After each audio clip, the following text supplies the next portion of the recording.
The bass from the speakers vibrated through my chest like a second heartbeat as I stood outside Maverick's bar, my hand trembling against the cold metal of the door handle. Through the frosted glass, I could see the warm amber glow of Edison bulbs casting long shadows across exposed brick walls, hear the muffled laughter of Friday night crowds trying to forget their week. The air smelled like rain-soaked asphalt, and the sweet, yeasty scent of craft beer drifting from the ventilation system above my head. I shouldn't have come here.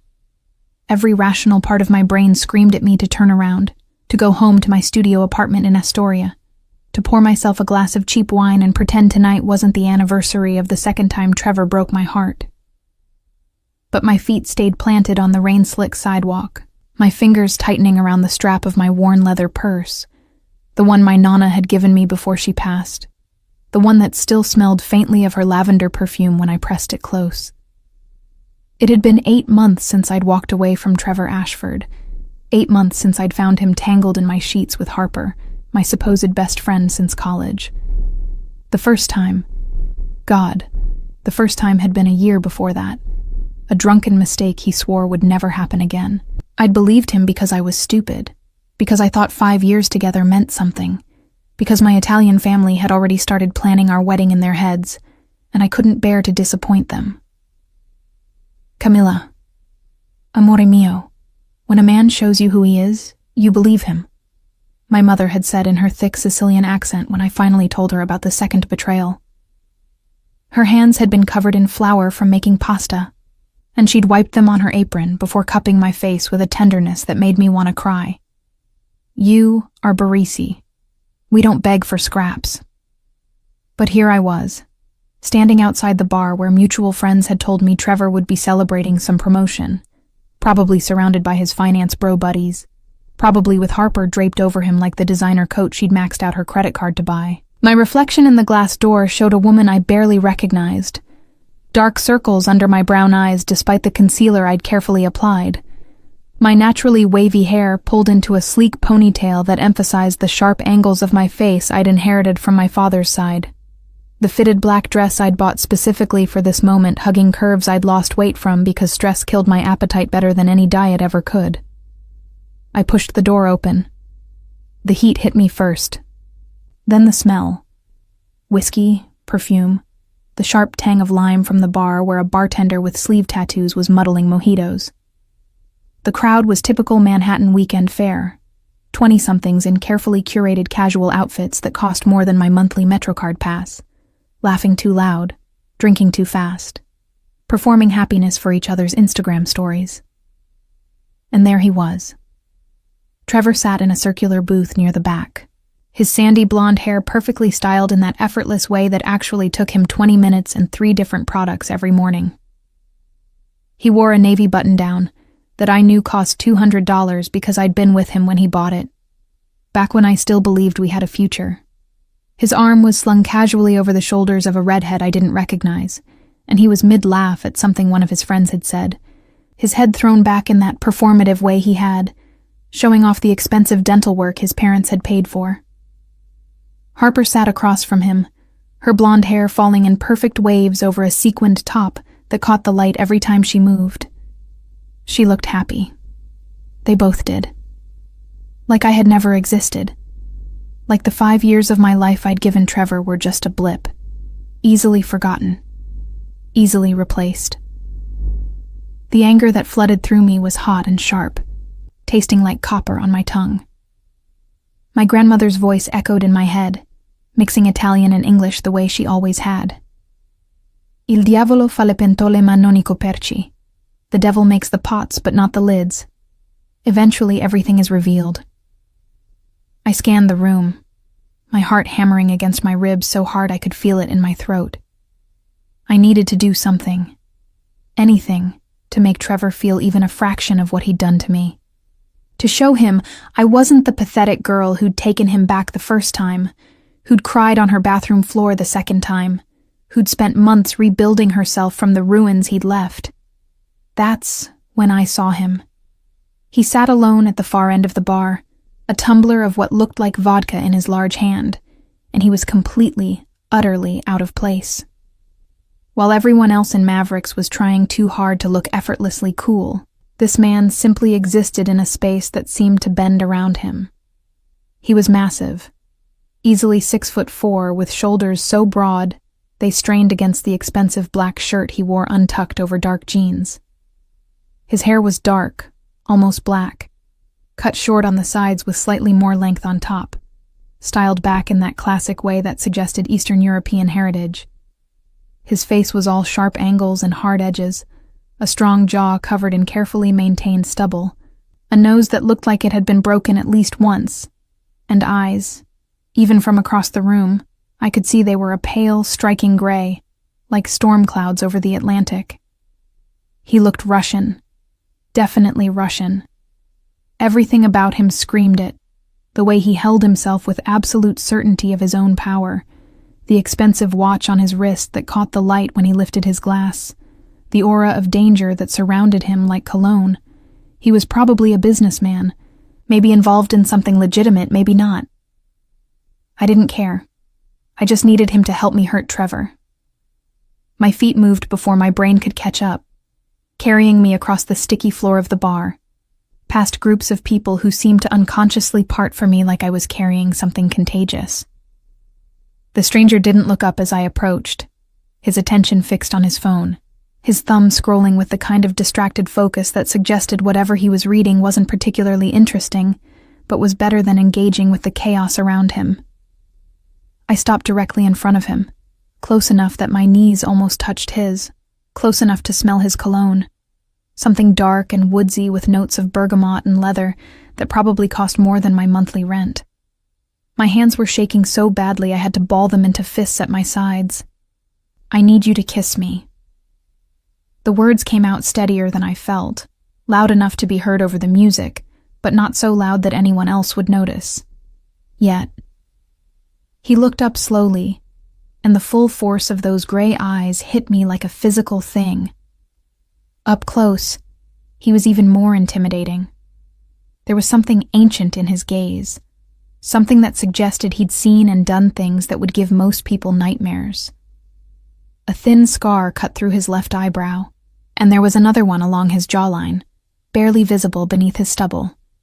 His lips, full and surprisingly soft-looking for such a hard face, curved into the barest hint of a smile that didn't reach his eyes. "Excuse me?" His voice was deep, heavily accented, each word pronounced with the kind of careful precision that suggested English wasn't his first language, but he'd mastered it anyway. There was something almost hypnotic about the way he spoke, a roughness that made my stomach flip despite the terror coursing through my veins. "My ex-boyfriend is here with the girl he cheated on me with, twice." The words tumbled out in a rush, my Italian blood making my hands gesticulate even though I was trying to maintain some semblance of dignity. "He's sitting right over there, probably laughing about what an idiot I was to take him back the first time, and I need him to see that I've moved on, that I don't care, that he didn't break me even though he did.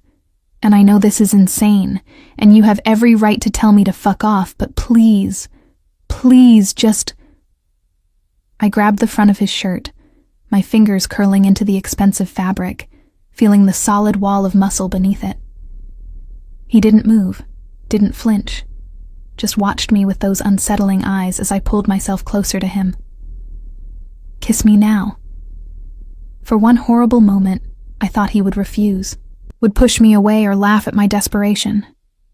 But then his hand, God, his hand was enormous, came up to cup the side of my face with surprising gentleness, his calloused thumb brushing across my cheekbone as his eyes searched mine.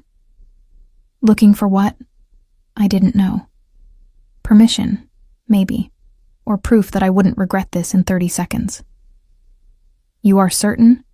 he asked, his accent thickening slightly, and I could feel the rumble of his voice through his chest where my hands were still fisted in his shirt. I nodded, unable to speak past the lump in my throat. His other hand came to rest on my waist, his fingers spanning across my ribcage, and then he pulled me forward with a controlled strength that made my breath catch.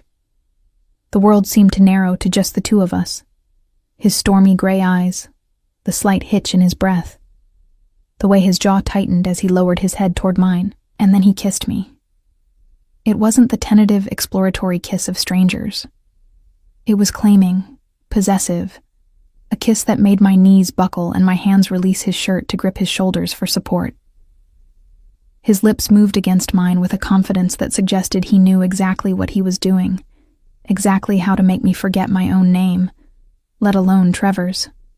One of his hands slid into my hair, tilting my head back to deepen the kiss, while the other hand on my waist tightened, pulling me even closer until I was practically standing between his legs where he sat on the bar stool. I heard someone gasp nearby, heard the music fade slightly as if someone had turned it down, but I couldn't focus on anything except the taste of vodka on his tongue, the scratch of his stubble against my chin, the way his fingers tightened in my hair, like he was memorizing the texture of it. When he finally pulled back, too soon, somehow both too soon and exactly the right moment, I was breathless, dizzy, my lips tingling from the pressure of his. His gray eyes had darkened to the color of gunmetal, and there was something in them now that hadn't been there before, something that made my heart race for entirely different reasons than my plan to hurt Trevor. "Is he watching?" I whispered, not daring to look away from this stranger who'd just turned my entire world sideways with one kiss. The corner of his mouth lifted in something that might have been amusement. "Everyone is watching, Malaya." The Russian endearment rolled off his tongue like honey, and I finally, allowed myself to glance over my shoulder. Trevor's face was red, his mouth hanging open in shock. Harper looked furious, her perfectly manicured hand clutching Trevor's arm like she was afraid he might get up and do something stupid. The entire booth had gone silent, all of Trevor's finance bros staring at me and the stranger with varying expressions of shock and, on a few faces, what looked distinctly like fear. "Camilla?" Trevor's voice carried across the bar, tight with anger and disbelief. "What the fuck?" The stranger's hand was still on my waist, a warm, solid presence that somehow made me feel brave enough to meet Trevor's gaze head-on. "What?" I called back, my voice steadier than it had any right to be. "Did you think you were the only one who could move on?" Trevor stood up so fast he nearly knocked over the table, and Harper grabbed at him again, her eyes wide. But before he could take more than 2 steps toward us, the stranger stood as well, his height and sheer presence making Trevor stop in his tracks. "There is a problem?" the stranger asked, his voice dangerously soft. And I felt the entire bar seem to hold its breath. Trevor's face had gone from red to pale in the space of a heartbeat, his swagger evaporating like morning fog under the weight of this stranger's attention.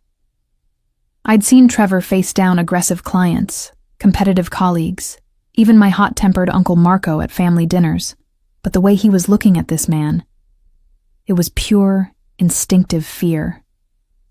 The kind you couldn't fake or rationalize away. "No problem," Trevor said, his voice higher than normal, his hands raised slightly in a gesture of submission that would have been satisfying if I wasn't so confused by the intensity of his reaction. "We're good. She's free to do whatever she wants." The stranger didn't move, didn't acknowledge Trevor's words, just kept his gray eyes locked on him with the kind of predatory stillness that reminded me of the stray cats in my Nana's neighborhood in Queens. The ones who'd gone feral and learned to hunt, to kill when necessary. His hand was still on my waist, fingers spread wide across my ribcage, a brand of possession I should have found offensive, but instead made me feel protected for the first time in months. "Good," the stranger finally said, the single word carrying enough weight to make Trevor actually take a step backward.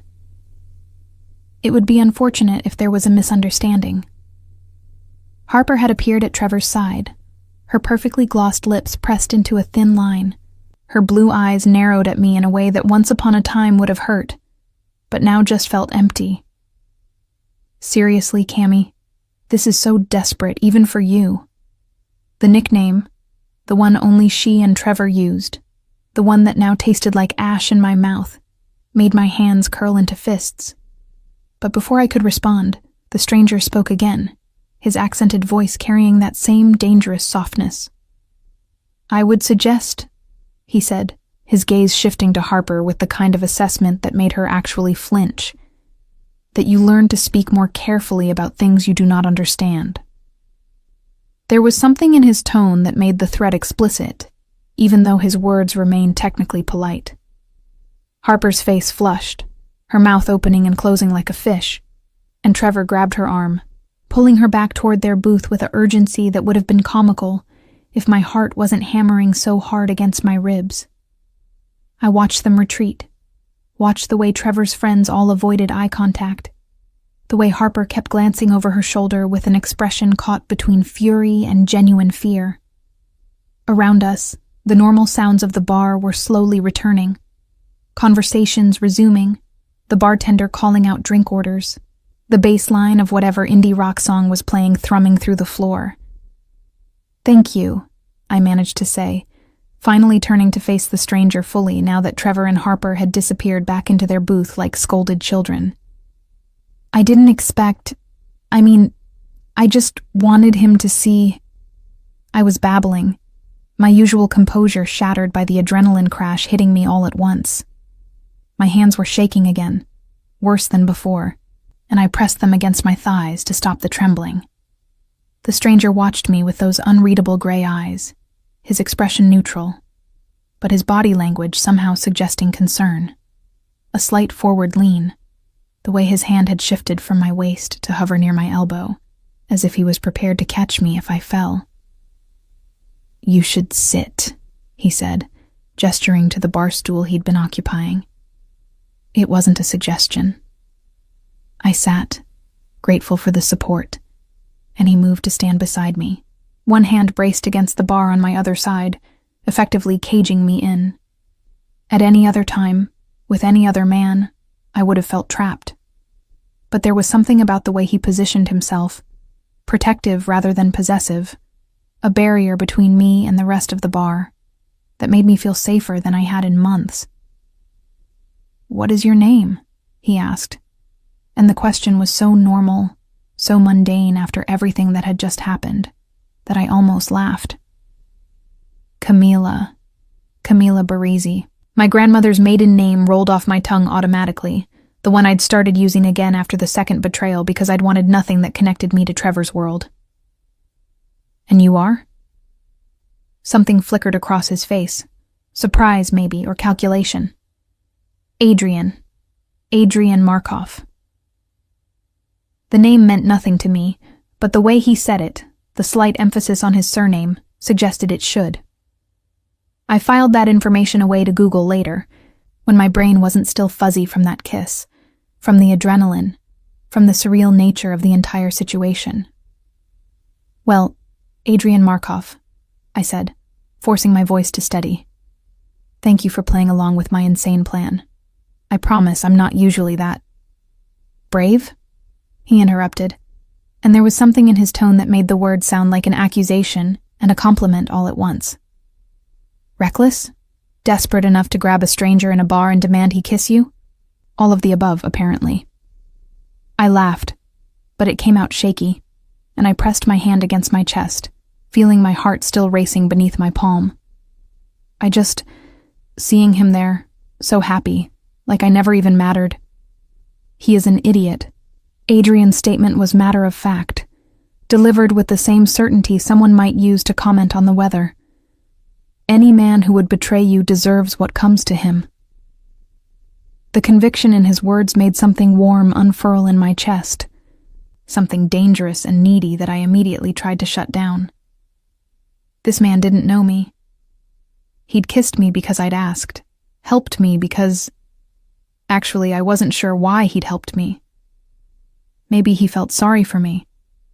Maybe he just enjoyed putting fear into men like Trevor. Maybe he was just that bored on a Friday night. "I should go," I said, starting to slide off the bar stool. "I've already crashed your evening enough, and I'm sure you have better things to..." His hand on my wrist stopped me, his grip gentle but immovable. "You will not leave alone, not while he is still here watching." I glanced over my shoulder to find Trevor indeed staring at us from across the bar, his expression caught between jealousy and something that looked suspiciously like calculation. Harper was whispering urgently in his ear, probably planning their response to my little show. Probably already crafting the story they'd tell their mutual friends about how desperate, pathetic Camilla had to stage a public makeout session with a stranger just to try to hurt Trevor. "He's not dangerous," I said, pulling my wrist from Adrian's grasp, even as part of me wanted to leave it there, to let this stranger continue touching me with that surprising gentleness. "He's just an asshole. I can handle." "You should not have to handle him at all." Adrian's jaw tightened, and I noticed for the first time that there was a small muscle that jumped when he was angry, a tell that suggested he was working to control something much darker beneath his calm exterior. Men like that, they do not learn, they do not change. They only become more bold when they think they can act without consequences. "Speaking from experience?" I asked, then immediately regretted the question when his eyes went flat, cold, all the warmth that had been building there vanishing like it had never existed. "Yes." The single word was final, a door slamming shut. We sat in uncomfortable silence for a moment, and I became acutely aware of how close he was standing, how his body heat seemed to radiate in the small space between us, how the scent of his cologne, that woodsy, expensive smell, was starting to become familiar in a way that should have bothered me but didn't. The bartender appeared, his sleeve tattoos rippling as he wiped down the bar in front of us, his eyes flicking between Adrian and me with barely concealed curiosity. "Can I get you anything?" he asked, his question directed at me but his attention clearly on Adrian, like he was checking for permission. "Vodka," Adrian said before I could respond. "2. Neat."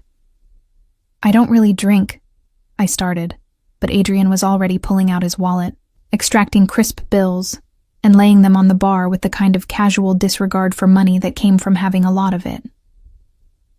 "Tonight you do," he said, and there was something in his tone that made it clear this wasn't up for debate. "After what you just did, you need something stronger than whatever you were planning to order." He wasn't wrong.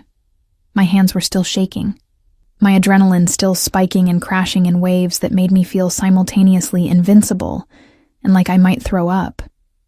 When the bartender set 2 heavy tumblers of clear liquid in front of us, I picked mine up with both hands to keep it steady. "Na zdrowie," Adrian said, raising his glass. To revenge poorly planned but well executed. Despite everything, I laughed. A real laugh this time, not the shaky, uncertain sound from before. We clinked glasses, and I threw back the vodka in one swallow, the way I'd seen my Uncle Sal do at family weddings, feeling it burn down my throat and settle like fire in my stomach. "Better," Adrian observed, and when I looked at him, there was the ghost of a smile playing at the corners of his mouth, softening the hard edges of his face. "Now you look less like you might faint." "I wasn't going to faint," I protested, but my voice lacked conviction. "I was just processing. He repeated the word like he was testing it, his accent making it sound foreign and somehow more honest. "You Americans, you have such polite words for strong emotions. In Russia, we would say you were D341, NFDUD-D34 from anger." "What does that mean?"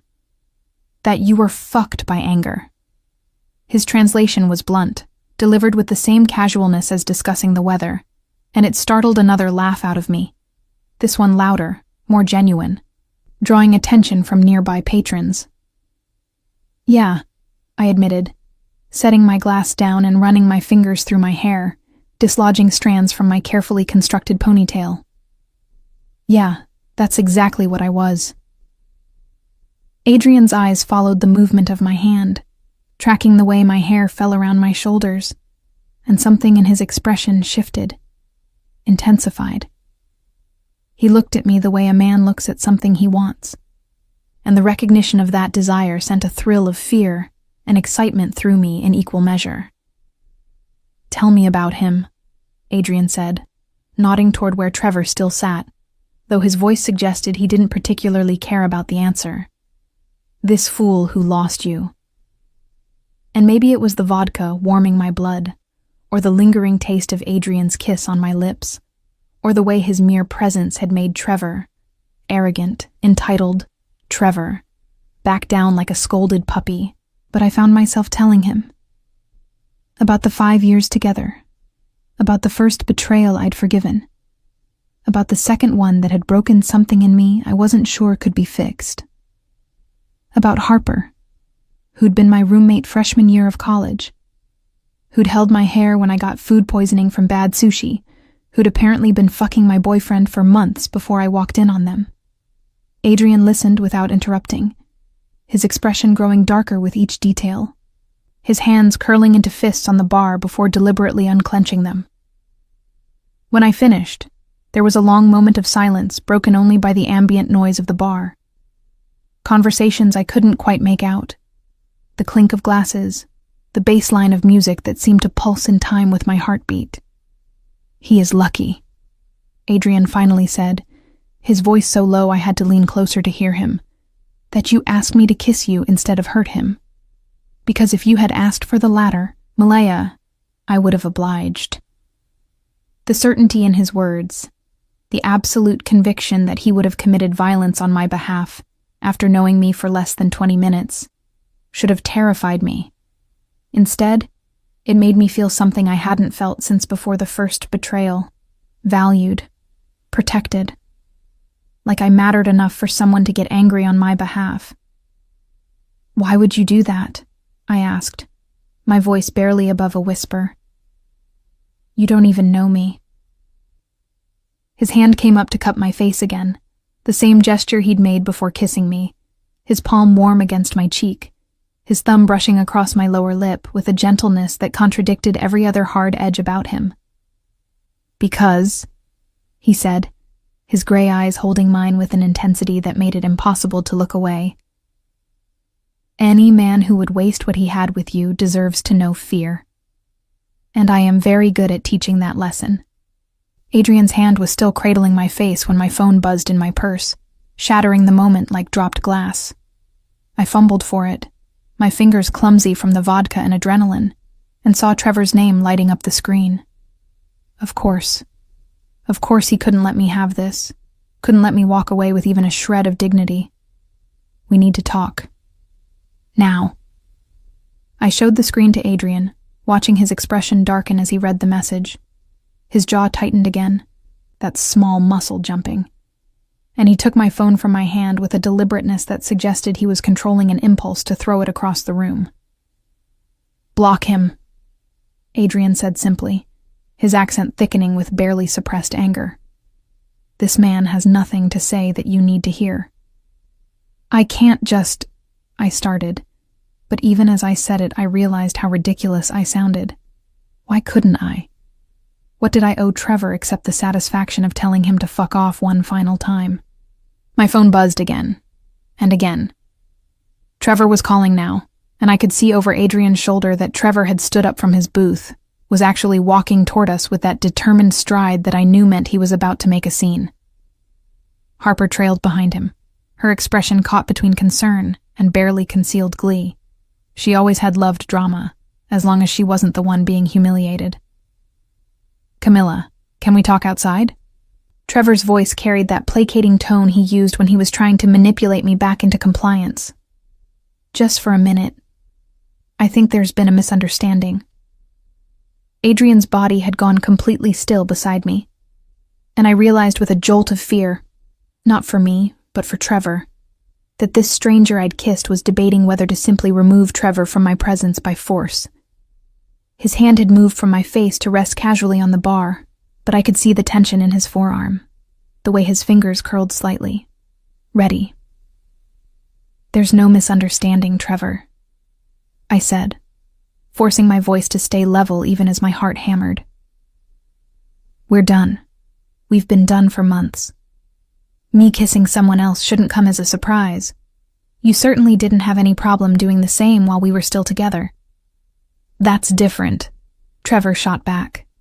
And God, the audacity of this man. I made mistakes, yes, but at least I wasn't out here throwing myself at strangers in bars like some. He didn't get to finish the sentence.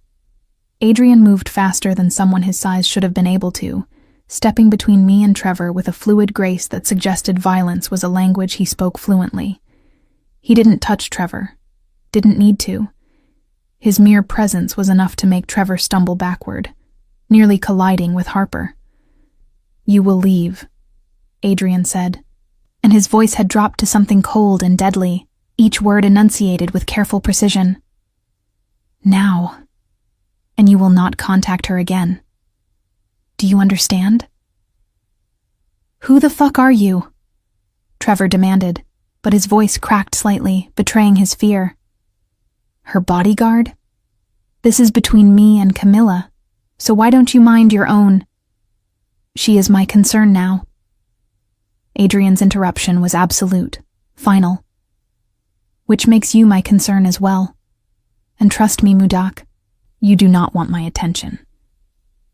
I didn't know what the Russian word meant, but from the way Trevor's face flushed, and several nearby patrons who were clearly Eastern European heritage hid smiles behind their drinks, I could guess it wasn't complimentary. Harper grabbed Trevor's arm, actually physically pulling him backward, her eyes wide with a fear that I'd never seen on her usually confident face. "Trevor, let's just go," she hissed, her voice urgent. "This isn't worth it." "Listen to your friend," Adrian suggested, though friend came out sounding like an insult. She, at least, has sense of self-preservation. I watched, almost in a daze, as Trevor allowed himself to be dragged back toward their booth, his friends already gathering their things with the kind of hasty efficiency that suggested they all wanted to be anywhere but here. Trevor kept looking back over his shoulder, his expression cycling through anger, confusion, and something that looked almost like concern.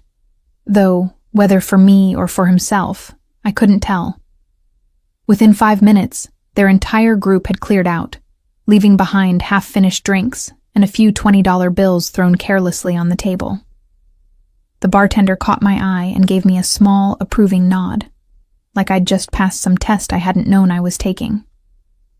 "You didn't have to do that," I said to Adrian, though my voice lacked conviction. The truth was, watching Trevor back down, watching him finally understand that his charm and privilege and entitled anger didn't work on everyone, it felt better than the kiss had. Almost. "Yes, I did." Adrian turned back to face me, and his expression had softened marginally, the dangerous edge receding to something almost gentle. Men like him, they need to be taught that their actions have consequences, that they cannot continue to hurt without eventually meeting something that bites back. The way he said it, the absolute certainty in his voice, made me wonder again what exactly Adrian Markov did for a living. The expensive clothes, the watch I'd noticed earlier, a Patek Philippe, I realized now that I was paying attention. The way everyone in the bar seemed to give him a wide berth, even before the confrontation with Trevor. This was not a man who worked a 9 to 5 in an office. "You're not just a businessman, are you?" I asked, the vodka making me bolder than I probably should have been. Adrian's lips curved into something that might have been a smile if it had reached his eyes. "No, Malaya, I am not. Does that frighten you?" It should have. Every self-preservation instinct I had should have been screaming at me to thank him for his help and get as far away as possible. But when I looked into those gray eyes, I didn't feel fear. I felt curiosity, attraction, and something else I couldn't quite name, but that felt dangerously close to safety. "Should it?" I countered. "Perhaps." He reached out and tucked a loose strand of hair behind my ear, his fingers lingering against my neck for just a moment before dropping away. "But I think you already know that I would never hurt you. You have good instincts, Camila Barisi. They are what let you survive a fool like Trevor for so long." My last name in his accented voice did something to me, made my Italian heritage feel less like something I'd been running from, and more like something precious he was acknowledging. My family had always been loud, passionate, protective to the point of smothering. Traits I'd tried to downplay when I was with Trevor and his buttoned-up WASP family, who thought emotions were something to be managed rather than felt. My Nana always said I had my grandfather's stubbornness, I said, surprised to find myself smiling at the memory. He came over from Sicily with nothing but a suitcase and a temper, built a life here through sheer force of will. And what did he build? Adrian asked, seeming genuinely interested. A bakery in Astoria. It's still there, run by my uncle now. Best cannoli in Queens. Pride crept into my voice despite my best efforts to sound casual. Growing up, I spent every Saturday there, learning to make the shells the way my nonna taught me, listening to the old men argue about soccer and politics in Sicilian while they drank espresso. You miss it? It wasn't a question. Yeah, I admitted, feeling the truth of it settle in my chest like a weight. Trevor hated going there, said it was too loud, too crowded, that his clothes always smelled like flour afterward. So I stopped going as often, and then when we broke up, I felt too ashamed to show my face, like I'd somehow failed by letting him. I cut myself off, blinking against the sudden burning in my eyes. Adrian's hand found mine where it rested on the bar, his fingers threading through mine with surprising gentleness. You failed nothing, he said firmly. He failed you. There is a difference. The simple statement, delivered with such conviction, broke something open inside me. Tears I'd been holding back for months suddenly threatened to spill over, and I pressed my free hand against my mouth, trying to hold it together. I would not cry in front of this stranger, no matter how kind he was being, no matter how much his words felt like absolution I didn't know I needed. Come, Adrian said, releasing my hand to pull out his phone. I am taking you home. You have had enough of this place. You don't have to... I started, but he was already typing something, his fingers moving quickly across the screen. My driver will be here in 5 minutes, he said, pocketing his phone and returning his attention to me. And yes, I do have to. You asked me to kiss you, which makes you my responsibility now. That's not how that works, I protested, but there was no heat in it. The truth was, I didn't want to take the subway home alone, didn't want to sit in my empty studio apartment replaying the night over and over. And the idea of spending a little more time with Adrian Markov, this stranger who'd turned my revenge plan into something more complicated, it was tempting enough to ignore common sense. In my world, it is exactly how it works, Adrian replied. You put yourself under my protection when you grabbed my shirt and demanded I help you hurt your ex, whether you knew it or not. And what world is that exactly? I asked, though I suspected I already knew the answer. Those gray eyes held mine, and for a moment I saw something in them that should have terrified me, something cold and calculating and completely merciless. But then he smiled, and it transformed his entire face, making him look younger, almost boyish despite the scars and the hard edges. The kind where people do not forget favors or insults, he said simply. But you do not need to worry about that tonight, Malaya. Tonight, you are just a woman who had a bad evening and needed someone to lean on. A sleek black Mercedes pulled up outside the bar's front window, and Adrian stood, offering me his hand. I took it, letting him help me off the bar stool, and felt his arm slide around my waist. Not possessive like Trevor used to do, but supportive, like he was making sure I didn't fall. As we walked toward the door, I caught my reflection in the mirror behind the bar. My mascara was slightly smudged, my lipstick kissed off, my hair falling out of its ponytail in waves around my shoulders. I looked like I'd been through a war and come out the other side, not unscathed, but alive. Standing next to Adrian, his massive frame dwarfing mine, I looked small and protected, and somehow more myself than I had in months. The night air hit me like a slap after the warmth of the bar, and I shivered in my thin dress. Before I could even process the cold, Adrian had shrugged out of his jacket and draped it over my shoulders. It was huge on me, the sleeves hanging past my hands, and it smelled like him. That woodsy cologne mixed with something uniquely masculine that made me want to bury my face in it and breathe deep. The driver, a serious-looking man with graying hair and the same watchful eyes as Adrian, opened the back door without a word. I slid across the leather seat, and Adrian followed, maintaining that same careful distance that suggested respect rather than disinterest. "Where do you live?" he asked, as the car pulled smoothly into Manhattan traffic. I gave him my address in Astoria, watching his expression for any judgment about my decidedly unglamorous neighborhood. There was none, just a slight nod as he relayed the information to the driver in rapid Russian.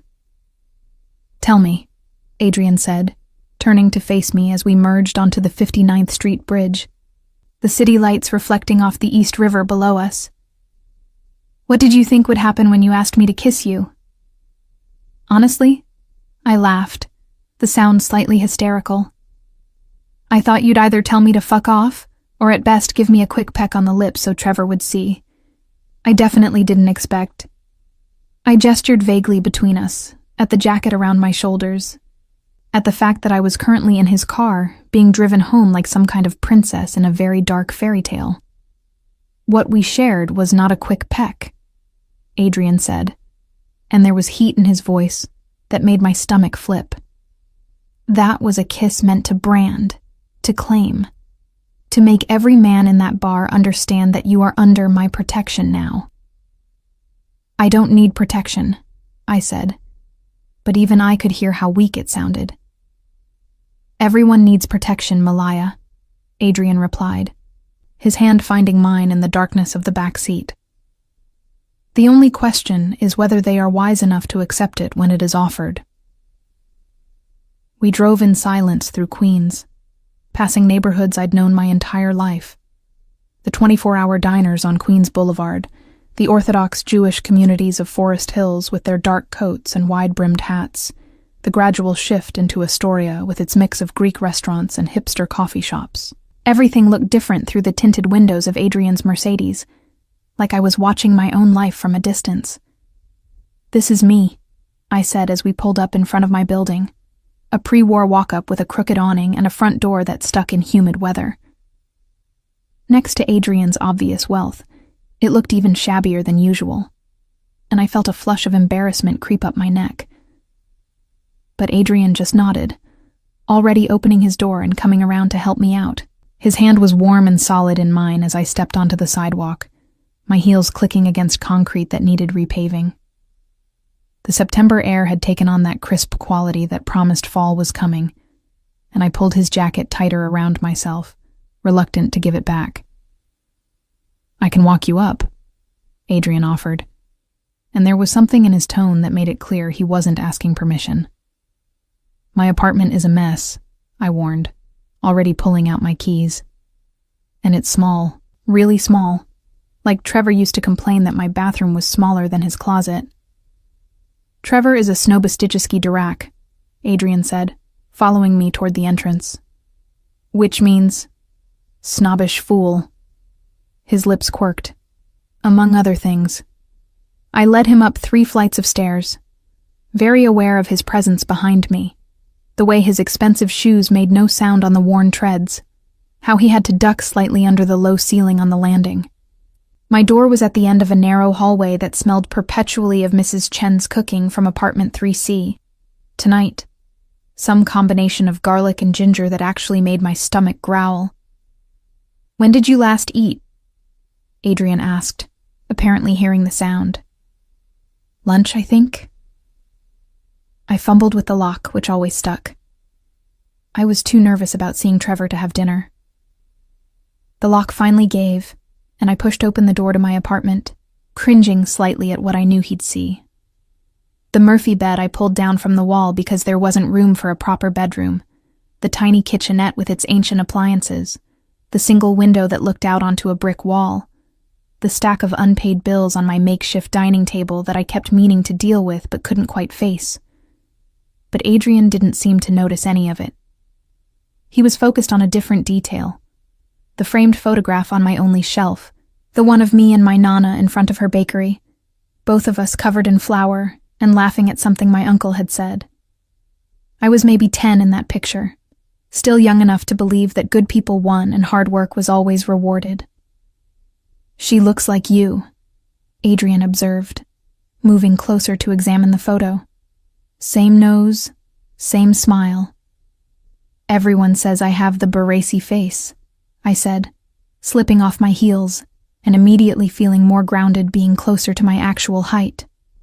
"My nonna used to say it was a gift, being able to see your ancestors in the mirror every morning, that it meant we carried them with us wherever we went." Adrian turned from the photo, his gray eyes finding mine across my tiny apartment. "She sounds like a wise woman." She was.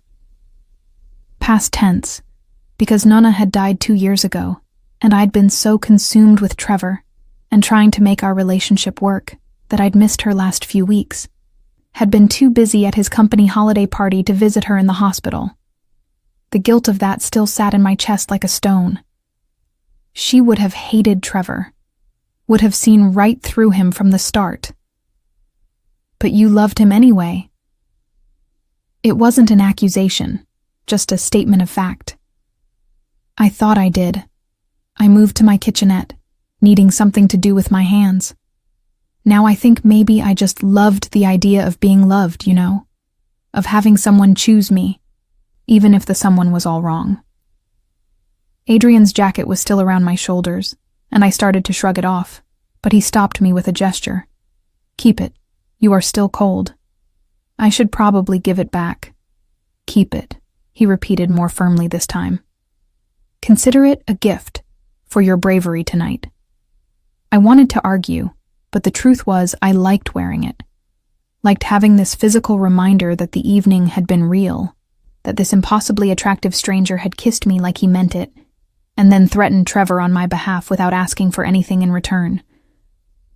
"Are you hungry?" I asked, gesturing vaguely at my nearly empty fridge.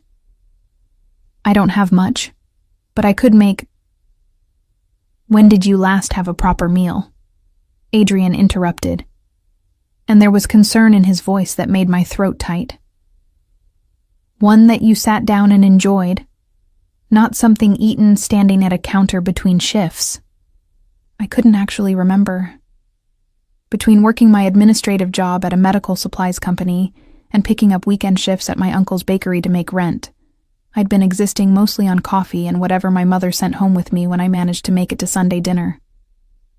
"That's what I thought," Adrian said when I didn't answer. He pulled out his phone. "I am ordering food. What do you like?" "You don't have to." "What do you like, Camila?" The question was gentle, but firm, and I realized he wasn't going to take no for an answer. "Italian," I admitted. Real Italian, not the Americanized stuff. My nonna would rise from her grave if she knew I'd been living on Olive Garden takeout. Adrian's fingers flew across his phone screen, speaking quietly in Russian to whoever answered his call. When he hung up, he said, "Food will be here in 30 minutes. Now, show me where you keep your alcohol so I can make us something while we wait." "I don't really drink," I protested, though I obediently went to the cabinet above my stove, where I kept the bottle of Chianti someone had given me last Christmas. "And I definitely don't have whatever fancy vodka you probably usually—" I stopped, because Adrian was laughing. Actually laughing. A deep, rich sound that transformed his entire face and made him look years younger. "You think I only drink expensive vodka?" "Milaya. I grew up in Novosibirsk, in an apartment smaller than this one, with parents who worked 3 jobs between them to keep food on the table. I have drunk things that would horrify your American sensibilities." The revelation surprised me. Everything about him screamed wealth, from his clothes to his car to the way he moved through the world with absolute certainty of his place in it. But I heard the truth in his voice, the edge of something hard-earned rather than inherited. "How did you end up here?" I asked, pulling down 2 mismatched glasses, the only two I owned that weren't chipped. That is a story for another time. Adrian accepted the glasses and the wine, opening the bottle with the corkscrew I dug out of my junk drawer. Tonight is about you, not me. He poured the wine with the same fluid grace he did everything, handing me a glass and tapping his against it gently. Za tvoje zdrowie. To your health, Camilla Barisi, and to the end of foolish men who do not deserve you.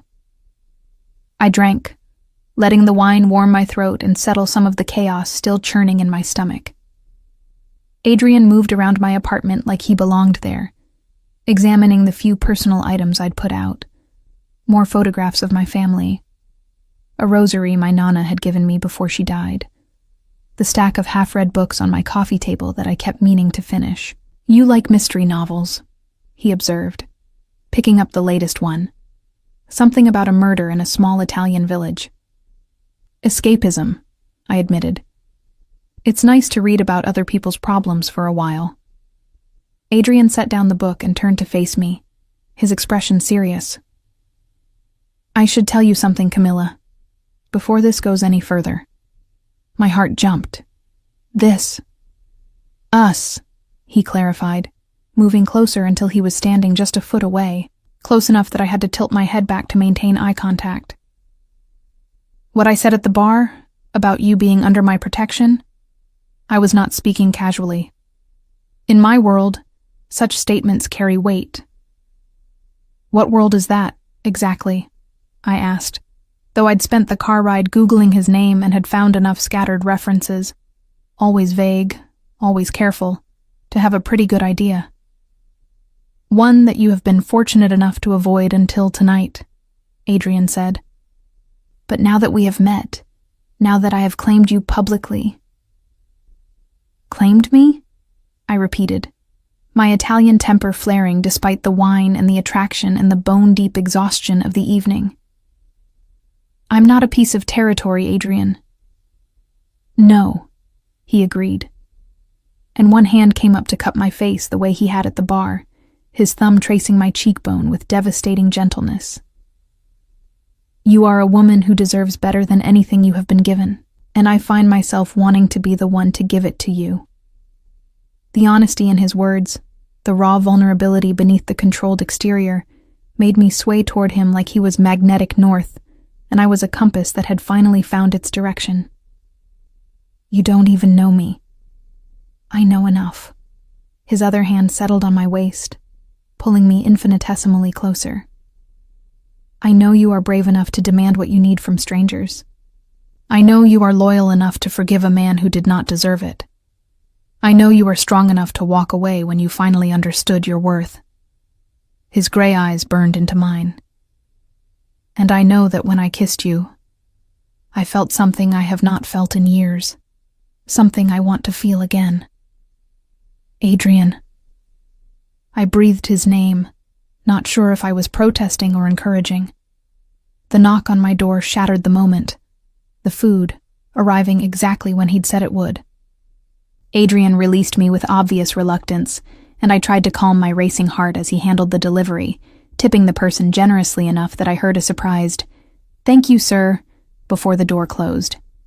He'd ordered enough food for 6 people, pasta carbonara, chicken saltimbocca, fresh bread with olive oil and balsamic, caprese salad with mozzarella that smelled like it had been made that morning, and a tiramisu that looked too pretty to eat. The scent filled my tiny apartment, making my mouth water and reminding me that I'd been running on empty for longer than just tonight. Sit, Adrian commanded, and I was too overwhelmed to argue. He served me like it was the most natural thing in the world, plating the food with surprising skill, making sure I had everything I needed before serving himself a smaller portion, and settling across from me at my tiny table. We ate in comfortable silence, and I found myself relaxing in a way I hadn't with anyone, not Trevor, not even my family, in months. There was something about Adrian's presence that made me feel safe to just exist, to eat without worrying about table manners or making conversation or being entertaining. Better, he observed after I'd finished my second helping of pasta. You have color in your face now. You were too pale at the bar. I was having an adrenaline crash, I admitted, and probably a minor panic attack. I don't usually. Tonight was very unlike me. Good, Adrian said, surprising me. You should not have to be usual, Camilla. You should be extraordinary, and the world should adjust to accommodate you, not the other way around. The conviction in his voice made me believe it, at least for a moment. Is that how your world works? That is how I make it work, he corrected. Power is not something you are given. It is something you take, and then you use it to protect what matters. And what matters to you? I asked, genuinely curious. Adrian was quiet for a long moment, swirling the wine in his glass. Less than it should, he finally said. I have spent many years building an empire, securing my position, ensuring that no one could ever make me feel as powerless as I once felt. But empires are cold things, Camilla. They do not keep you warm at night. The loneliness in his admission made my chest ache. Is that why you helped me? Because you recognized something in me? Perhaps. He set down his glass and reached across the table to take my hand.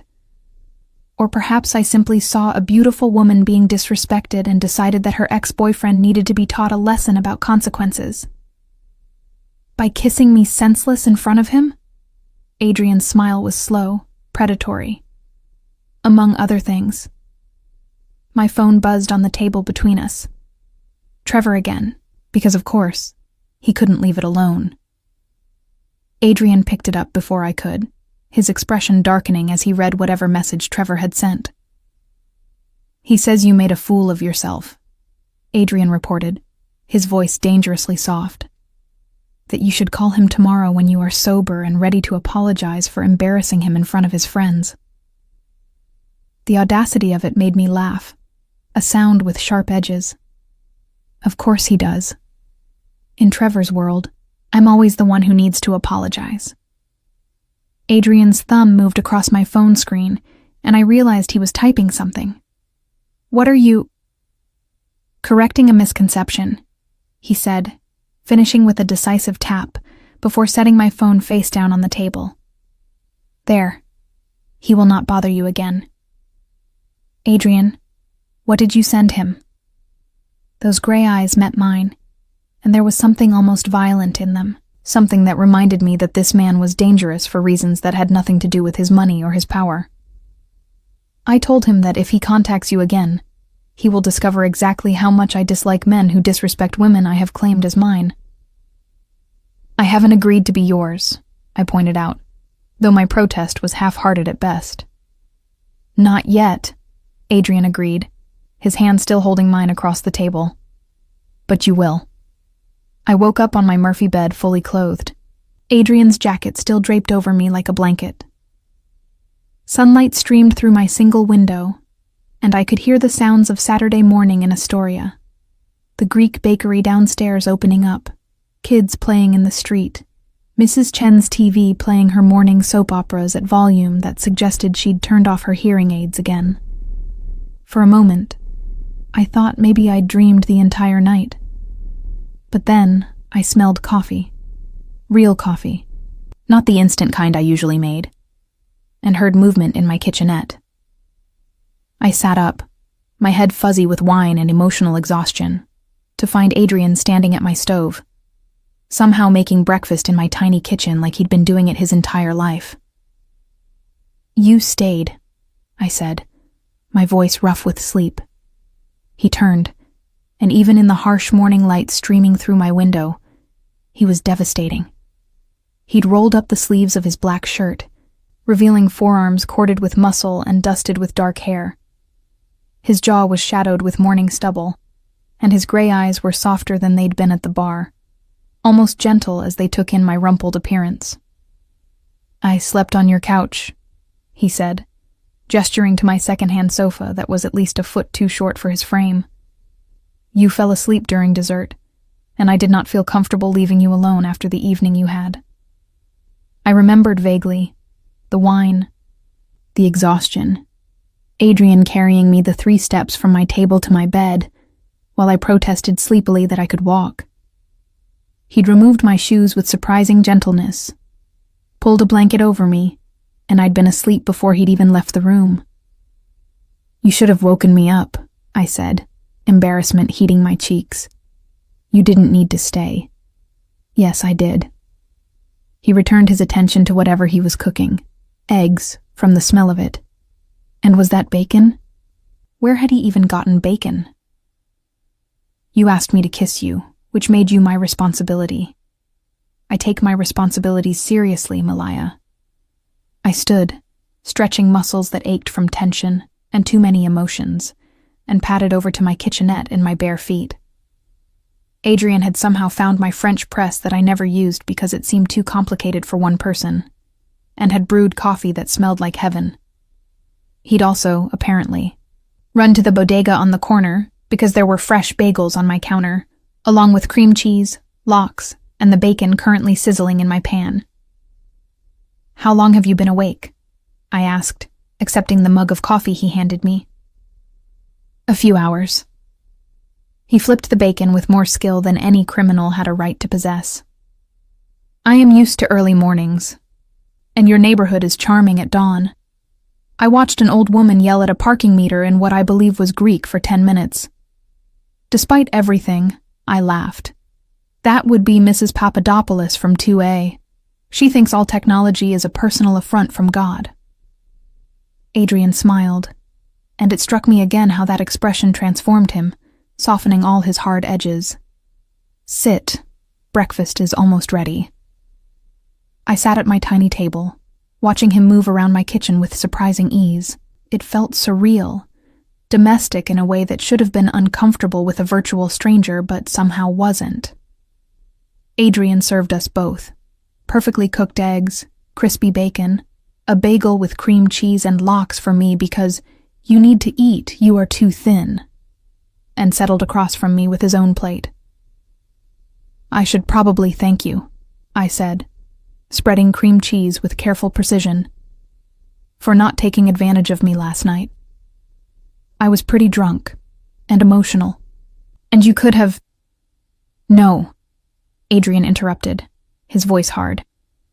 "I could not have.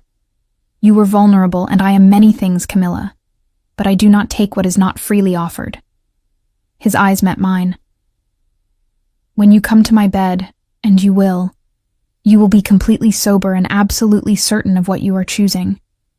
The conviction in his words, the absolute certainty that I would eventually come to his bed, should have offended me. Instead, it sent a thrill of anticipation through me that I immediately tried to suppress. "Pretty sure of yourself," I observed, taking a bite of my bagel to hide my reaction. "I am sure of what I see between us." He leaned back in his chair, his gray eyes never leaving mine. "You felt it too at the bar. The connection, the chemistry, the way your body responded to mine when we kissed. That was just... Do not diminish what we shared, Malaya." His voice was gentle but firm. "You asked a stranger to kiss you, and instead of giving you something perfunctory, I gave you passion. Because the moment my lips touched yours, I knew you deserved nothing less." My phone buzzed on the table, and we both glanced at it. Not Trevor this time. My mother, texting to remind me about Sunday dinner tomorrow, adding in all caps that I better not cancel again. Camilla Francesca Baresi, invoking my full name like she used to when I was a child and in trouble. "Your family is close," Adrian observed. It wasn't a question. "Extremely. My mother texts me at least 5 times a day. My uncle calls every time I miss Sunday dinner. And my cousins have a group chat that blows up my phone constantly with memes and arguments about who makes the best meatballs." I smiled despite myself. "It's overwhelming sometimes, but I wouldn't change it. You are lucky." Something in Adrian's voice made me look up, catching a flash of pain before he controlled it. "I have no one left except the men who work for me, and that is not the same as family." The loneliness in his admission made me bold. "What happened to them? Your family?" Adrian was quiet for a long moment, his fingers tracing patterns on my cheap laminate table. When he finally spoke, his voice was carefully neutral, emptied of emotion. My parents died when I was 16. A fire in our apartment building that the landlord had been warned about for months, but did nothing to fix. My sister was already married, living in America with her husband. I came here to be near her, to start over. Where is she now? I asked gently. Dead. 5 years ago. His jaw tightened. Her husband was involved with people he should not have been involved with, owed debts he could not pay. They came for him, and she was collateral damage. Their daughter, my niece, she was only 8 when it happened. Oh God, Adrian. I reached across the table without thinking, my hand covering his. I'm so sorry. It was a long time ago, he said, but his hand turned over to grip mine with almost painful intensity. It is why I do what I do now, why I built what I built, so that no one I care about will ever be helpless again, will ever be hurt because they lacked power or protection. I understood then, the empire he'd mentioned, the danger that surrounded him, the way everyone at the bar had seemed to fear him. This was a man who'd been forged in loss, who'd turned his grief into power and his pain into protection for those he deemed worthy of it. Your niece? I asked quietly. Safe. In boarding school in Switzerland, with a trust fund that will ensure she never wants for anything.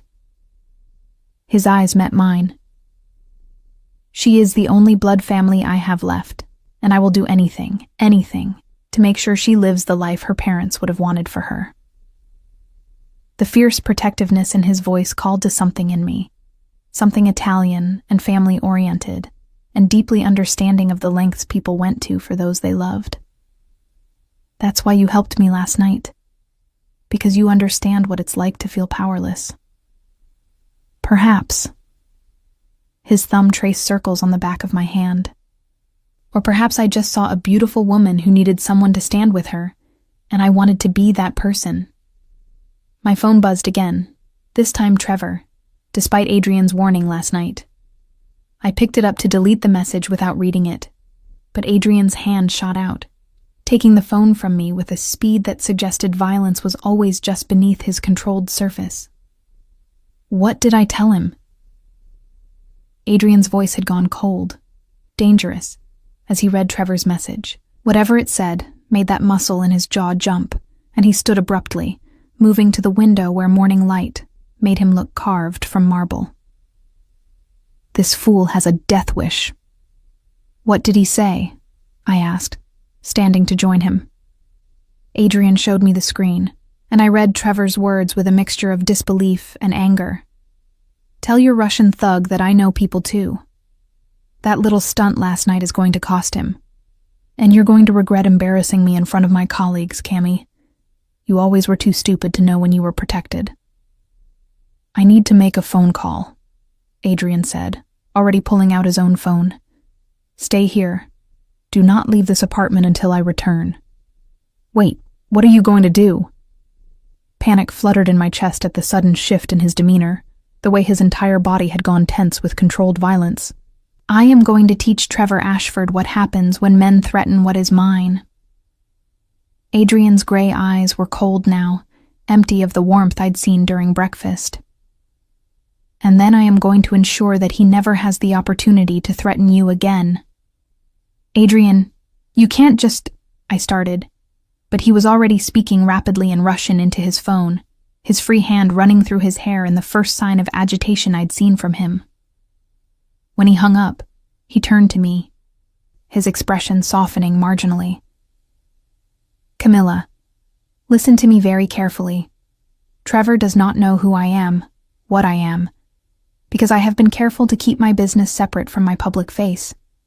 But his threat suggests he has connections to people who might recognize my name, which makes you a target by association. I don't understand, I said, though ice was beginning to form in my stomach. It means, Adrian said, moving close enough to cup my face in both hands, that I need to make arrangements for your safety. Starting now. I don't need... Yes, You do. His thumb brushed across my lower lip, and despite the fear creeping through me, I felt that same electric pull from the bar, the awareness of him that made everything else fade into background noise. Because I have decided that you are important to me, Camilla Baresi, and I protect what is important. The next hour passed in a blur of activity that felt like a tornado had touched down in my tiny apartment. Adrian made 3 more phone calls in rapid Russian, his voice alternating between commanding and coldly furious. A man named Dmitri arrived first, tall, scarred with the same watchful eyes as Adrian, and began installing additional locks on my door, while explaining in broken English that these were better than police have, very secure, very safe. Then came Yuri, younger but no less intimidating, who set up what looked like a sophisticated security system around my single window, complete with sensors and a direct line to the network, whatever that meant. I sat on my bed couch, still wearing yesterday's dress and Adrian's jacket, watching my studio apartment transform into something resembling a safe house, while Adrian coordinated everything with the kind of efficiency that came from experience. "Is this really necessary?" I asked when there was a brief lull in activity. "Trevor's just a finance bro with an overinflated ego. He doesn't have actual connections to anything dangerous." Adrian's expression was grim as he sat beside me, the mattress dipping under his weight. "His father does. Robert Ashford is connected to the Costello family through his wife's brother. Do you know what that means?" I shook my head, though something in my stomach turned over at the name Costello. Even someone as removed from organized crime as me had heard that name whispered with a certain reverence in my uncle's bakery, where old men from the neighborhood would sometimes talk in low voices about the way things used to be. "It means," Adrian explained, his hand finding mine, "that Trevor has likely already complained to his father about what happened last night. And his father, wanting to protect his son's pride, may have made inquiries about the man who threatened Trevor, which means my name is now circulating in circles that I prefer to keep separate. Because you're—" I paused, not sure how to phrase it. "Because I am Bratva," Adrian said bluntly, using the Russian word I'd seen in my late-night Googling. "What you Americans call the Russian Mafia. I control certain operations in this city, and I have worked very hard to maintain a balance with the Italian families like the Costellos. Your ex-boyfriend, in his stupidity and arrogance, has now threatened that balance."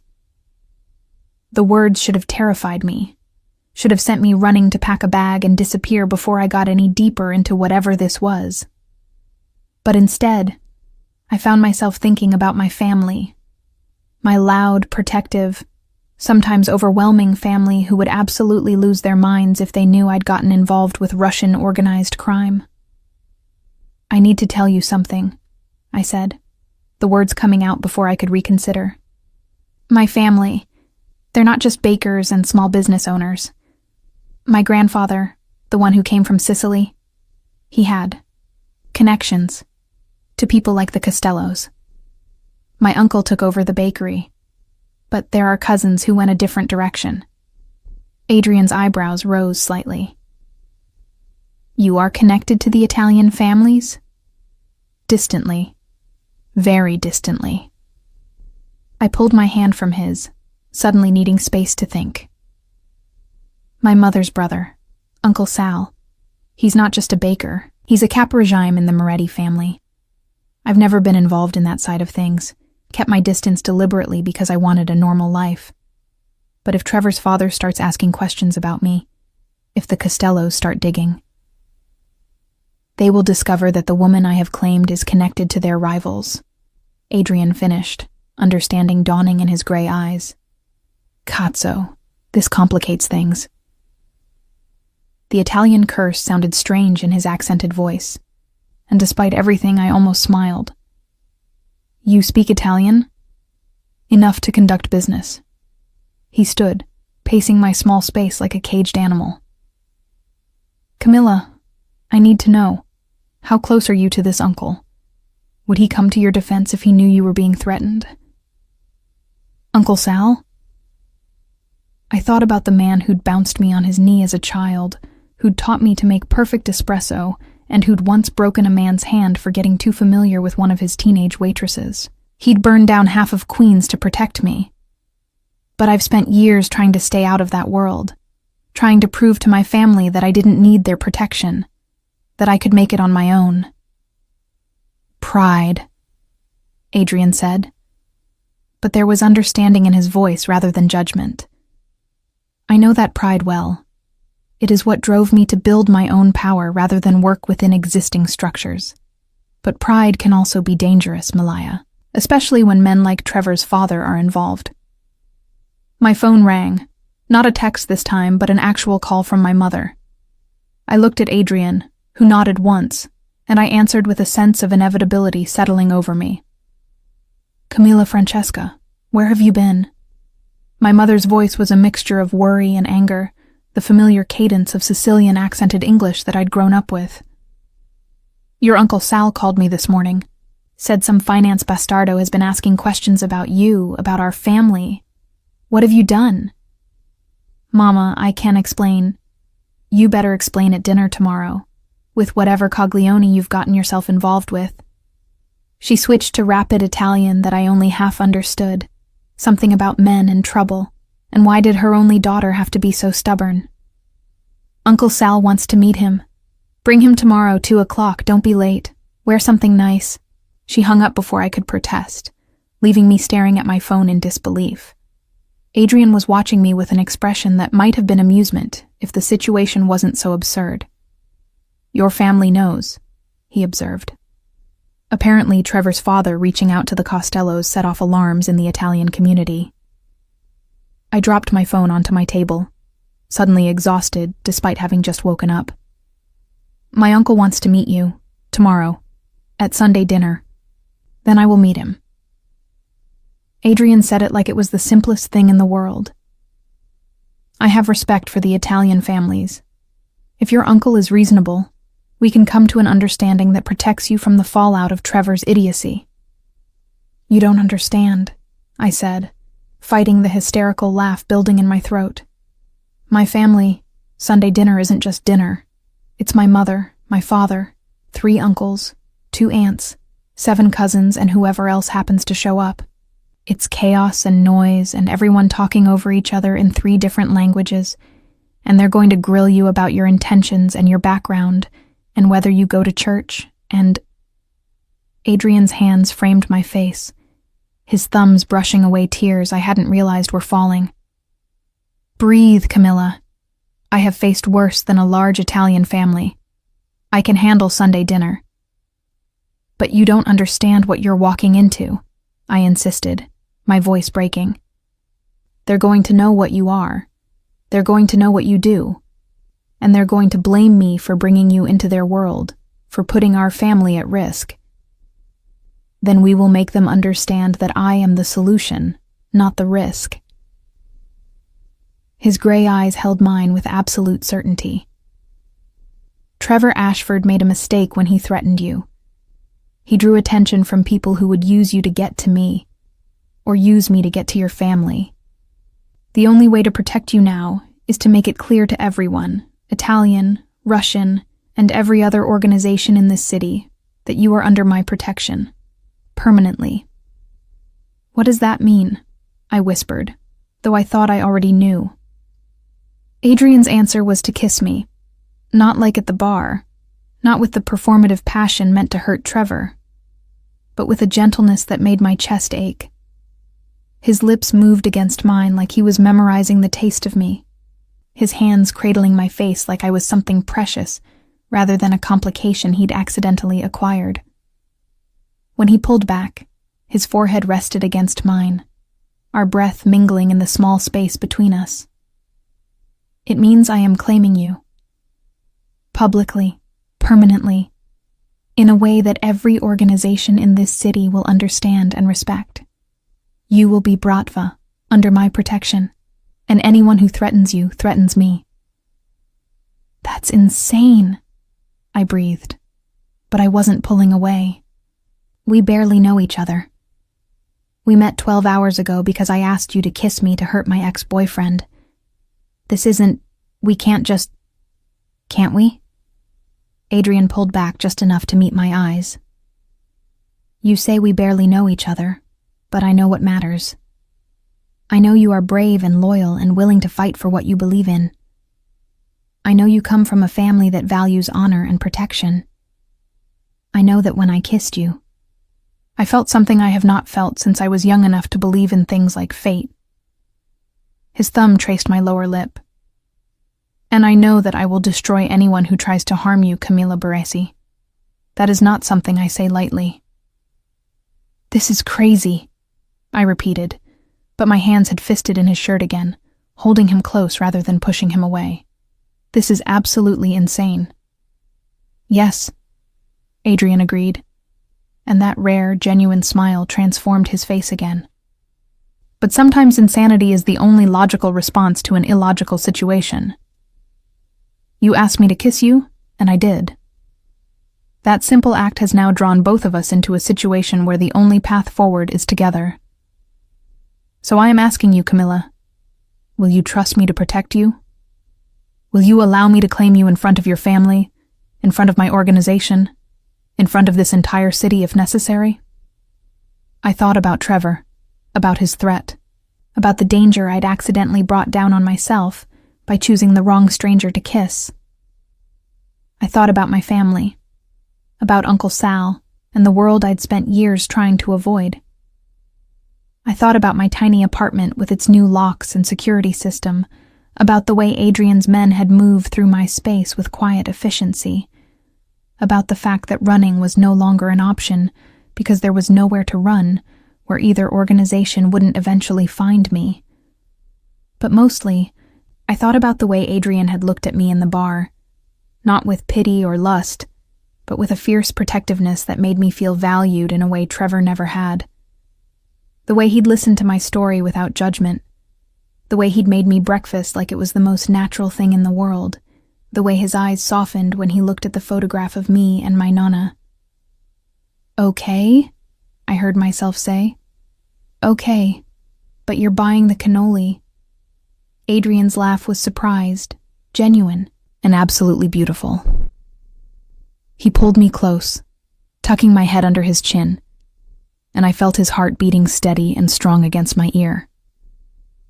I will buy all the cannoli you want, Malaya, for the rest of our lives, if that is what it takes. The next day, I walked into my mother's house in Howard Beach with Adrian at my side, his hand warm and possessive on the small of my back. The noise hit us first. My cousins arguing about the Yankees game playing in the living room, my mother and aunts shouting at each other in the kitchen, my father's booming laugh from somewhere deeper in the house. Uncle Sal was waiting in the dining room, and I knew immediately that this was a setup.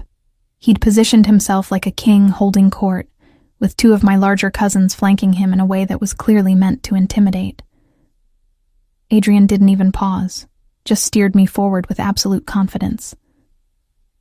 Uncle Sal, I said, my voice steadier than I felt.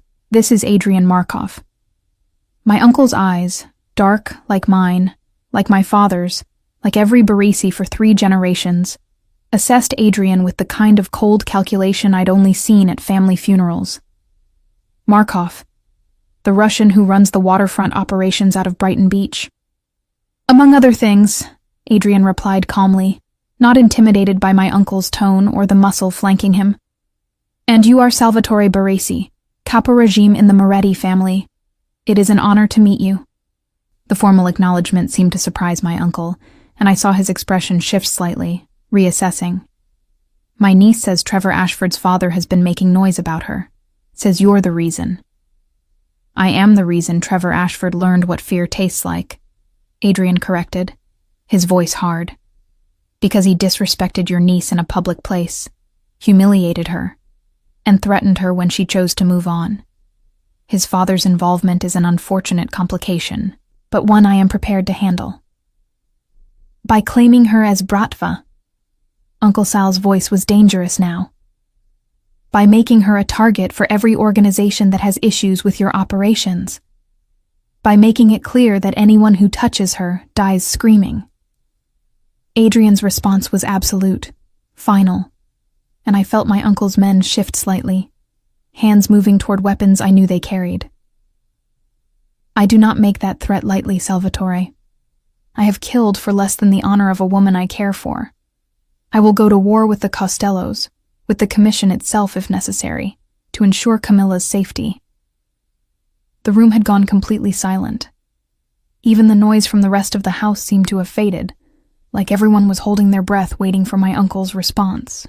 Uncle Sal stood slowly, moving around the table with the kind of deliberate movement that suggested he was deciding whether this was going to end in violence or alliance. He stopped directly in front of Adrian, and they faced each other. Two men from different worlds, different organizations, united only by their connection to me. "You love her?" Uncle Sal asked bluntly. Adrian didn't hesitate. "I will." The answer was strange, honest, and somehow more powerful than a simple yes would have been. Uncle Sal stared at him for a long moment, then turned to me. "Camilla, you want this? You want to be with this man, knowing what he is, what it will mean for your life?" I looked at Adrian, at his gray eyes that had shown me both danger and tenderness, at the strong lines of his face that somehow felt more familiar than strange now, at the way his hand on my back never wavered, despite the threat of violence in the room. I thought about Trevor, about 5 wasted years with a man who'd never valued me, never protected me, never made me feel like I mattered beyond what I could do for him. "Yes," I said, my voice clear and certain. "I want this." Uncle Sal nodded once, then, shockingly, extended his hand to Adrian. "You keep her safe, Russian. You treat her with the respect a Barisi woman deserves. And you remember that if you hurt her, there is no place in this world or the next where my family will not find you." Adrian took his hand, the grip between them firm. "On my life and my organization's honor, she will be cherished. This I swear." The tension broke like a popped balloon, and suddenly the house was alive again. My mother rushing in from the kitchen, wiping her hands on her apron and demanding to know why no one told her we'd arrived. My cousins crowding around to get a look at the Russian who'd somehow won Uncle Sal's approval. My father appearing with wine glasses and a bottle of Chianti from the cellar. Through it all, Adrian stayed at my side, his presence solid and unwavering. He charmed my mother by complimenting her cooking in broken but earnest Italian, bonded with my father over a shared love of soccer, even managed to make my usually hostile cousins laugh with a story about his first winter in Siberia. As the afternoon stretched into evening, as the meal turned into dessert, and dessert turned into espresso and amaretto, I found myself watching Adrian interact with my family with a mixture of disbelief and something that felt dangerously close to falling. He fit here in a way Trevor never had, understanding the importance of family, of loyalty, of the unspoken rules that governed both our worlds. "You did good, Piccola," Uncle Sal said quietly, appearing at my elbow while Adrian was being interrogated by my aunt about whether he wanted children. "That is a dangerous man, but a good one. He will protect you." "I know," I said, watching Adrian's gray eyes find mine across the room, his smile just for me, warm and real and devastating. "Good." Uncle Sal squeezed my shoulder. "Because he was right. If Trevor Ashford or his father makes another move, it will be their last. Nobody threatens a Barisi. Not anymore." Later, as Adrian's driver took us back to my apartment, which I'd already been told was temporary, Adrian was having me moved to a more secure location by the end of the week. I leaned against his shoulder, exhausted and overwhelmed, and somehow happy. "Thank you," I said quietly, "for not running when you saw how crazy my family is." Adrian's arm came around me, pulling me closer. "They are not crazy. They are protective, which is how family should be. And they love you very much, which makes them wise. You're still buying the cannoli, I said, smiling against his shoulder. I already ordered a standing delivery from your uncle's bakery, Adrian replied, and I could hear the smile in his voice. Every Sunday morning, fresh cannoli. It seemed the least I could do for the woman who changed my entire life by asking me to kiss her. I tilted my head up to look at him, finding those gray eyes already on me, dark with promises I was only beginning to understand. Is that what I did?